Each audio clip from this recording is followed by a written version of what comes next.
আসসালামু আলাইকুম সুপ্রিয় শিক্ষার্থীবৃন্দ, আশা করি আপনারা সবাই ভালো আছেন। আজকে আমরা থিওরি অফ নাম্বার সাবজেক্টের চ্যাপ্টার 1-এর বেসিক বিষয় নিয়ে আলোচনা করব ইনশাল্লাহ। তো প্রথমে আমরা আলোচনা করি মৌলিক সংখ্যা কাকে বলে। তো মৌলিক সংখ্যা হলো এক ব্যতীত যে সকল ধনাত্মক পূর্ণ সংখ্যা 1 এবং ওই সংখ্যাটি নিজে ব্যতীত অন্য কোনো ধনাত্মক বাচক নেই বা উৎপাদক নেই, তাদেরকে মৌলিক উৎপাদক বলা হয়। যেমন একটি ধনাত্মক পূর্ণ সংখ্যা মনে করো পি, এই পি এর উৎপাদক দুইটি, সেটা হলো 1 এবং সে নিজে, হয় বুঝতে পারছো। আবার পি স্কোয়ার এর উৎপাদক তিনটি, সেটা হলো 1 এবং পি এবং পি স্কোয়ার, এই উৎপাদক তিনটি। এখন উৎপাদক তো সবাই জানো, উৎপাদক হলো যে সংখ্যা দ্বারা ভাগ করা যায়, ঠিক আছে, সেগুলোকে উৎপাদক বা বাচক বলা হয়। তাহলে পি স্কোয়ারকে আমরা 1 দ্বারা ভাগ করতে পারবো, পি দ্বারা ভাগ করতে পারবো, পি স্কোয়ার দ্বারা ভাগ করতে পারবো। সবাই বুঝতে পারছো মৌলিক সংখ্যাটা কি। এখন আলোচনা করব যুগল মৌলিক সংখ্যা কাকে বলে। তো যুগল মৌলিক সংখ্যা হলো যদি দুইটা মৌলিক সংখ্যার পার্থক্য 2 হয়, তাহলে তাদেরকে যুগল মৌলিক সংখ্যা বলা হয়। যেমন 2 আর 5, 3 এবং 5, এই দুইটার কি মৌলিক পার্থক্য কত? 2। তাহলে এই যুগল মৌলিক সংখ্যা হলো এই দুইটা। সব বুঝতে পারছো? যদি দুইটি মৌলিক সংখ্যার পার্থক্য 2 হয়, তবে তাদেরকে যুগল মৌলিক সংখ্যা বলা হয়। এখন সহমৌলিক সংখ্যা কি? সহমৌলিক সংখ্যা হলো দুইটি পূর্ণ সংখ্যা এ ও বি কে সহমৌলিক সংখ্যা বলা যাবে যদি এদের গসাগু 1 হয়, অর্থাৎ এ কমা বি ইকুয়াল টু 1 হয়, অর্থাৎ এ আর বি এর গসাগু যদি কি হয় 1 হয়, তাহলে অবশ্যই বলতে পারবো এই দুইটা কি পরস্পর সহমৌলিক। সবাই বুঝতে পারছো? তাহলে কোনো আমার এ আর বি কে সহমৌলিক সংখ্যা বলা যাবে যদি এদের গসাগু 1 হয়। আচ্ছা, এরপর আলোচনা করব পাটিগণিতের মৌলিক উপপাদ্য বর্ণনা করব। এখন আমি এখান থেকে বুঝিয়ে দিই তোমাদের পাটিগণিতের মৌলিক উপপাদ্যটা কি। সেটা হলো প্রত্যেক ধনাত্মক পূর্ণ সংখ্যা, সেটাকে n দ্বারা প্রকাশ করলাম, প্রত্যেক ধনাত্মক পূর্ণ সংখ্যা n যার মান 1 থেকে বড়, তাহলে প্রত্যেক ধনাত্মক পূর্ণ সংখ্যাকে একটি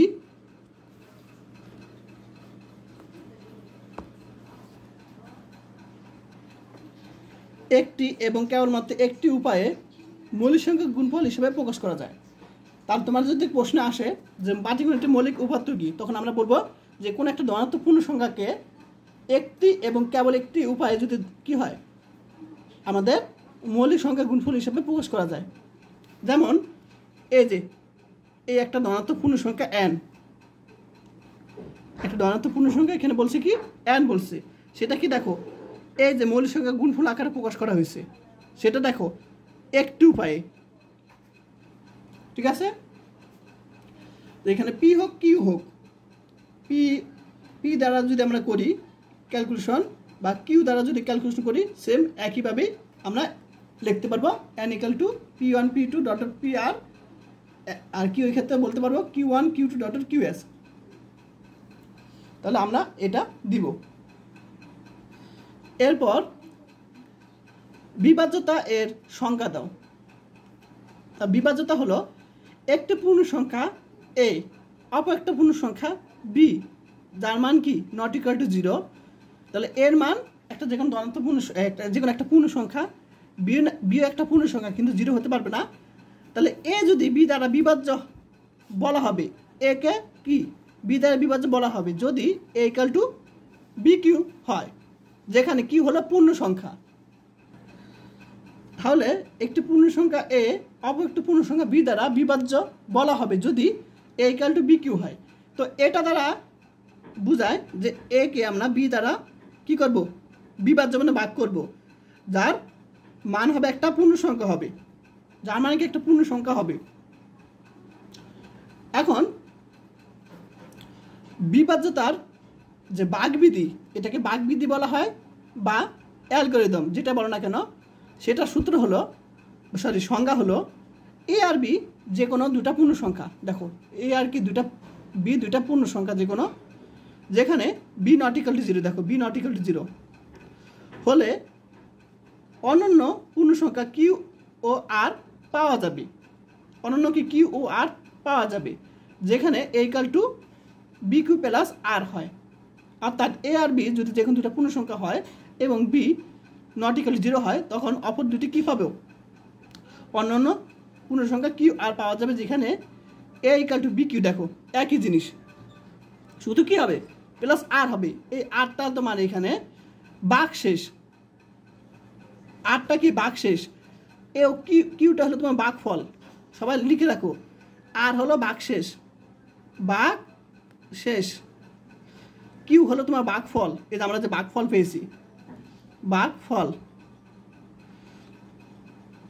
ভাগফল, সবাই বুঝতে পারছো? কি হলো ভাগফল, আর হলো ভাগশেষ। যেখানে ভাগশেষটা কি হবে তোমার 0 থেকে সমান বা ছোট, সরি বড়, এবং বি মানের কি হবে? ছোট হবে। তাহলে এই ভাগশেষ হবে তোমার 0 থেকে বড় বা বড়, সমান বা বড়, এবং বি মডুলাস থেকে ছোট। তো অবশ্যই এটা নোট করে রাখো, এগুলো কিন্তু কাজে লাগবে। এটা তোমার বিভাজন অ্যালগরিদম বা তোমার ইকুইলিটার ভাগবিধি বা যেটা বলো না কেন, এটা সরি এখানে তোমার ভাগবিধি যখন বলবে, অর্থাৎ ভাগের যে নিয়ম সূত্র বলবে, তখন কি হবে? এখানে শুধু এখানে মডুলাস হবে না, ঠিক আছে, ভাগবিধির ক্ষেত্রে, আর সব একই রকম।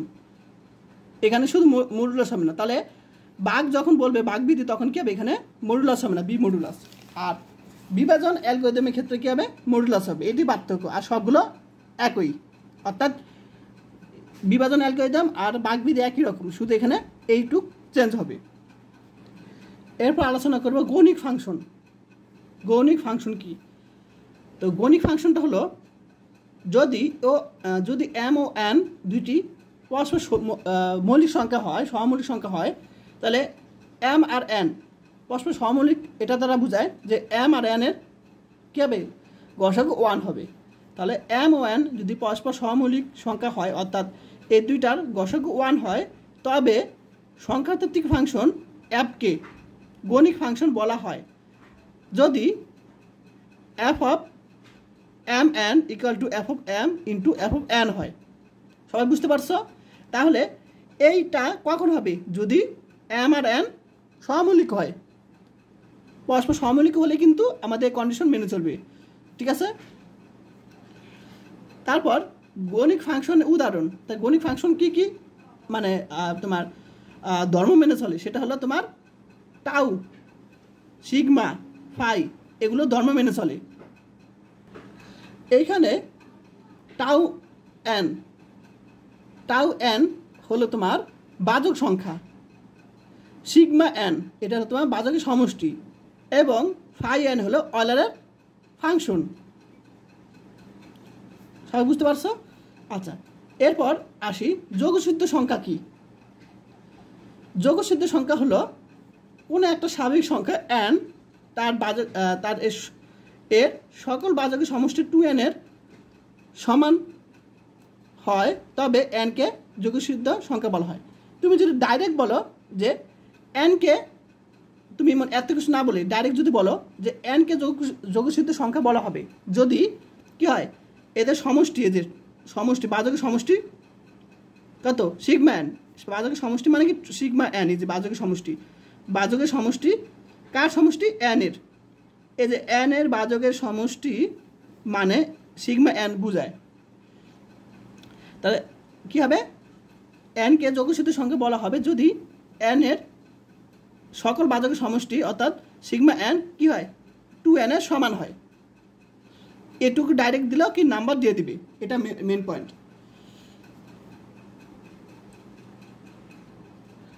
এরপর বলছে যোগসিদ্ধ সংখ্যা এর উদাহরণ দাও। তো 6 একটি যোগসিদ্ধ সংখ্যা, কারণ দেখো এই 6-এর যে উৎপাদক তো বুঝো, 6কে যা দ্বারা ভাগ করা হয়। যেমন 6কে আমরা যদি এখানে 1 ইন্টু ভাগ করা হয়, সরি এখানে 1 ইন্টু 6, 2 ইন্টু 3, 8 তো হয় না। তাহলে আমাদের উৎপাদক কি 1 2 3 6, 1 2 3 6 8গুলোর যোগফল কত 12, 2n আকারে বলছে, অর্থাৎ n মানে কি, n মানে 6, দেখো তো 2n, তা 2n আকারে চলে আসছে, সুতরাং 6 একটি যোগসূত্র সংখ্যা। ঠিক একইভাবে 2 ইন্টু 8কে যদি আমরা এভাবে যদি আমরা কী করি উৎপাদক বের করি, ঠিক আছে, উৎপাদক তো বুঝতে পারছোই, তখন আমাদের দেখবে এরকম 2n আকারে চলে আসছে, ঠিক আছে, 2n আকারে চলে আসছে। আর এটা কিন্তু অন্য বিকল্প পদ্ধতি আছে, যখন আমি অঙ্ক করাবো তখন বুঝতে পারবে এই বিকল্প পদ্ধতির মাধ্যমে বের করা অ্যান্সারটা। আচ্ছা, এরপর আসি তুরীয় যোগসূত্র সংখ্যা কি। এগুলো কিন্তু বোর্ডে আসে নাই, কিন্তু তোমাদের জেনে রাখা দরকার, ঠিক আছে, এগুলো জেনে রাখা দরকার, আর কিছু না, কিন্তু এগুলো তেমন কোশ্চেনে আসে না, তাও জেনে রাখা দরকার যে তুরীয় যোগসূত্র সংখ্যা কি। সেটা হলো আমরা যোগসূত্র সংখ্যা কি জানি যে sigma n equal two 2n, এটা আমরা জানি। তো আমরা যখন সিগমা n অর্থাৎ n এর বাজকের সমষ্টিকে যদি আমরা কি করি সিগমা লিখি আবার, তখন কিন্তু হয়ে যাবে তুরীয় যোগসূত্র সংখ্যা হয়ে যাবে। অর্থাৎ এই যোগসূত্র সংখ্যার সামনে যদি আমরা সিগমা দিই তাহলে কিন্তু হয়ে যাবে। যেমন একটা এক্সাম্পল দেখাও, প্রথমে আমরা এখানে n এর মান মনে করো 16 বসাই, তাহলে 16কে আমরা যদি কী করি উৎপাদক করি, তাহলে উৎপাদক কি 1 2 4 8 16 চলে আসে, এগুলো যোগফল কত চলে আসছে 31, তাহলে 16-এর উৎপাদক এটা চলে আসছে। এখন আমরা কি করব, আমরা তো জানি যে এটাকে আমরা 2 ইন্টু আকারে আনতে পারি না, তাই আমরা কি করলাম এখানে, তাহলে আমরা কী করবো একটা টেকনিক খাটাবো, সেটা হলো যে এই জিনিসটাকে 32 আকার আনলাম, দেখো ঠিক আছে, 1 প্লাস 31। এখন এইখানে যে কাজটা করেছি, এখন তোমরা বলতে পারো যে এখানে 1 কেন যোগ করলাম, তার কারণটা আমি বলি। যদি এখানে মৌলিক সংখ্যা হয় তাহলে এখানে কিন্তু 1 যোগ করতে হয়। তোমাদের সূত্রটা দেখাই আমি,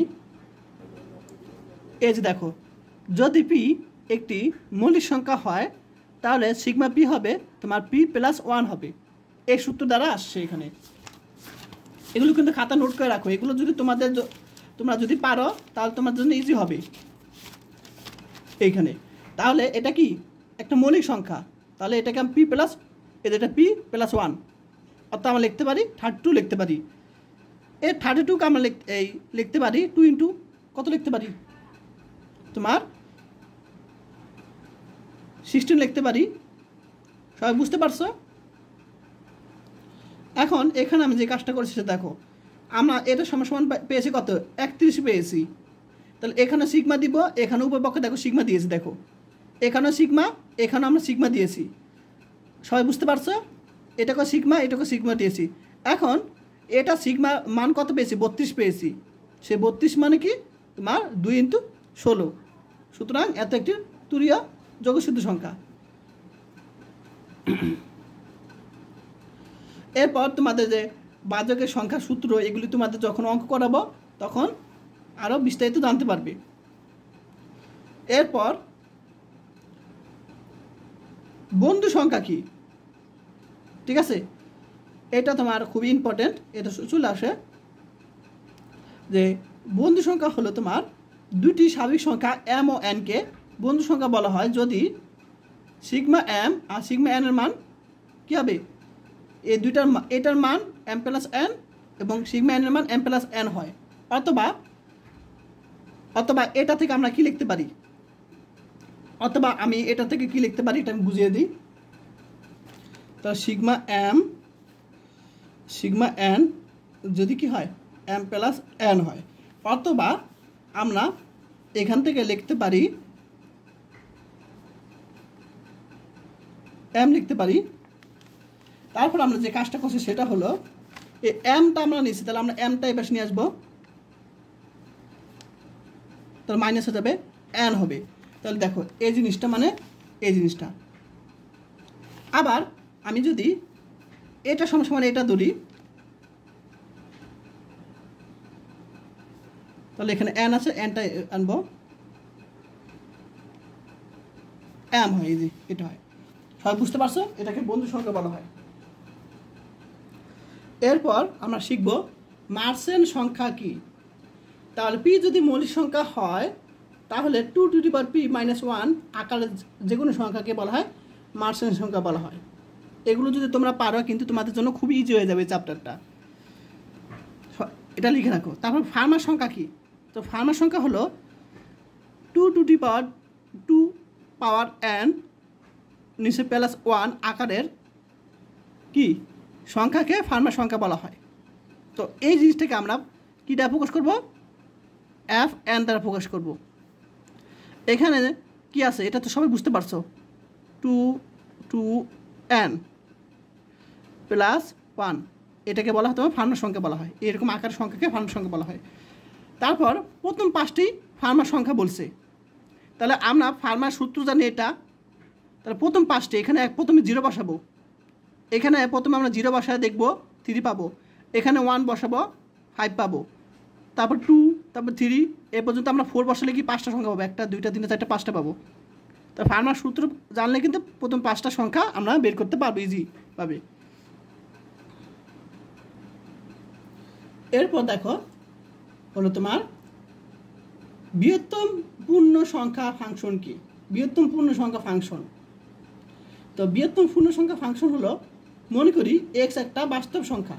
বাস্তব সংখ্যা ধনাত্মক হতে পারে, ঋণাত্মক হতে পারে, দশমিক হতে পারে, যে কোনো কিছু হতে পারে। তো এক্সকে যখন আমরা কি করব, প্রোডাক্ট বক্সের মধ্যে আনবো এরকম থার্ড ব্র্যাকেটে, তখন তাহলে এক্সকে যখন আমরা এরকম প্রোডাক্ট বক্সের মধ্যে আনবো তখন এর অনন্ত বৃহত্তম পূর্ণ সংখ্যা বোঝায়। অর্থাৎ এক্স যখন প্রোডাক্ট বক্সের মধ্যে আনবো সেই পূর্ণ সংখ্যা দ্বারা বোঝায় যে x-1 less than x product box less than x. এখন আমি তোমাদের বুঝিয়ে দিই এটা কীভাবে আসলো সেটা দেখো। মনে করো এখানে আছে দশমিক 3.4, এক্সের মান 3.4। যখন এটাকে প্রোডাক্ট বক্স করব তখন অবশ্যই 4.3 থেকে বড় হবে না, অর্থাৎ 5 হবে না। এটা কিন্তু তখন কিন্তু পূর্ণ সংখ্যা হয়ে যাবে, ঠিক আছে? তখন এটা কিন্তু পূর্ণ সংখ্যা হয়ে যাবে, অর্থাৎ এটা পূর্ণ সংখ্যা বেশি হবে না, কম হবে। অর্থাৎ এখানে কী হবে, 4 হবে, মনে রাখবা। তাহলে 4.3 এটাকে আমরা 4 লিখব, 5 লিখব না। সবাই বুঝতে পারছো? এই যে এখানে বলছে অনন্ত বৃহত্তম সংখ্যা, অর্থাৎ এখানে বৃহত্তম সংখ্যা 4.3, তার থেকে অনন্ত বলছে, আচ্ছা ছোটো বলছে। আর পূর্ণ সংখ্যা বলছে, দেখো পূর্ণ সংখ্যা তো জানোই এই যে যেটা দশমিক থাকবে না। তাহলে এই যে আমাদের যে মানটা 4.3 সেটার কম পূর্ণ সংখ্যা কী আছে, অনন্ত আছে কত, 4। এখন আমরা 4.3 ধরলাম। তো এখানে আমরা দেখো সেটা হবে তোমার এখানে কত, 4.3, এক্স আমার কত ধরছিলাম, 4.3 ধরছিলাম। দেখো 4-এর মানটা কি 4.3 থেকে ছোট, দেখছো 4.3 থেকে এটা কিন্তু ছোটো। আবার যখন আমি এটাকে বক্স করব তখন কিন্তু 4-এর সমান হয়ে যাবে, ইকুয়াল হয়ে যাবে। এখন আমাদের দেখো x-1, অর্থাৎ আমাদের এক্স মান কত, 4.3, এটা থেকে 1 বিয়োগ করলে কী হবে, 3.3। তা দেখো 3.3 থেকে 4 বড়, আর 4-এর থেকে 4.3 কি বড়। আবার যখন বক্স করবে তখন কিন্তু সমান হয়ে যাবে। আশা করি সবাই বুঝতে পেরেছো এটা। এখন এ এর পি ঘাত বলতে কি বুঝো? এ এর পি ঘাত বলতে বোঝায় এ স্বাভাবিক সংখ্যা, অর্থাৎ 1 2 3 ইত্যাদি। পি হলো মৌলিক সংখ্যা যদি হয় তখন এ এর পি ঘাত বলতে পি এর সর্বোচ্চ যে ঘাত এর উৎপাদক বোঝায়। অর্থাৎ পি এর সর্বোচ্চ ঘাত কি, এ, তার উৎপাদককে বোঝায়।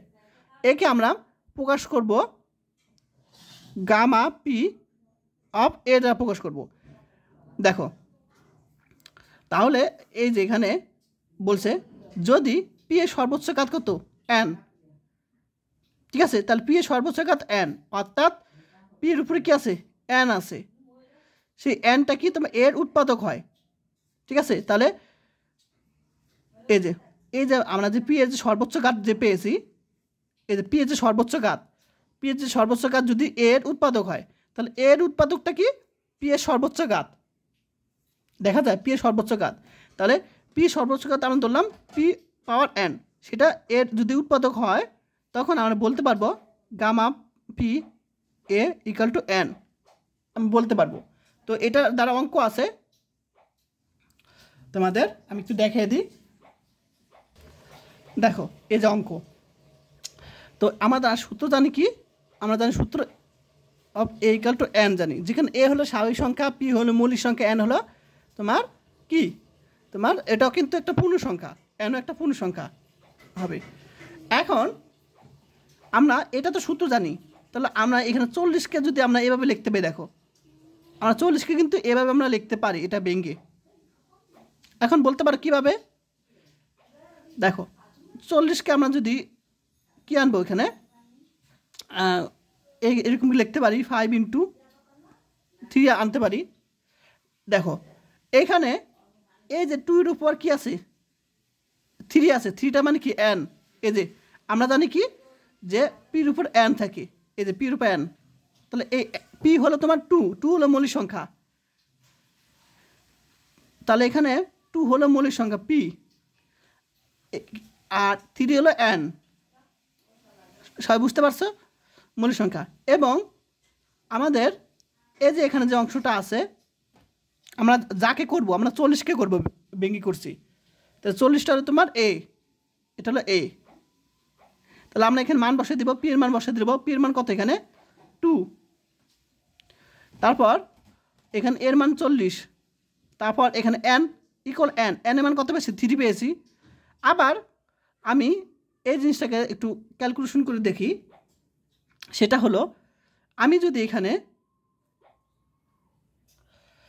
এটাকে বিবেচনা করি, দেখো এখানে মৌলিক সংখ্যা পি কত 5, আর এই 5-এর উপর কি আছে 1 আছে, 1টা হলো এন, তাহলে আমাদের সূত্র জানি কি পি এর মান হলে আমরা কত পেয়েছিলাম 5 পেয়েছি, এর মান তো 40, আর এন এর মান হলো কি এখানে 1 আছে। দেখো সবাই বুঝতে পারছো।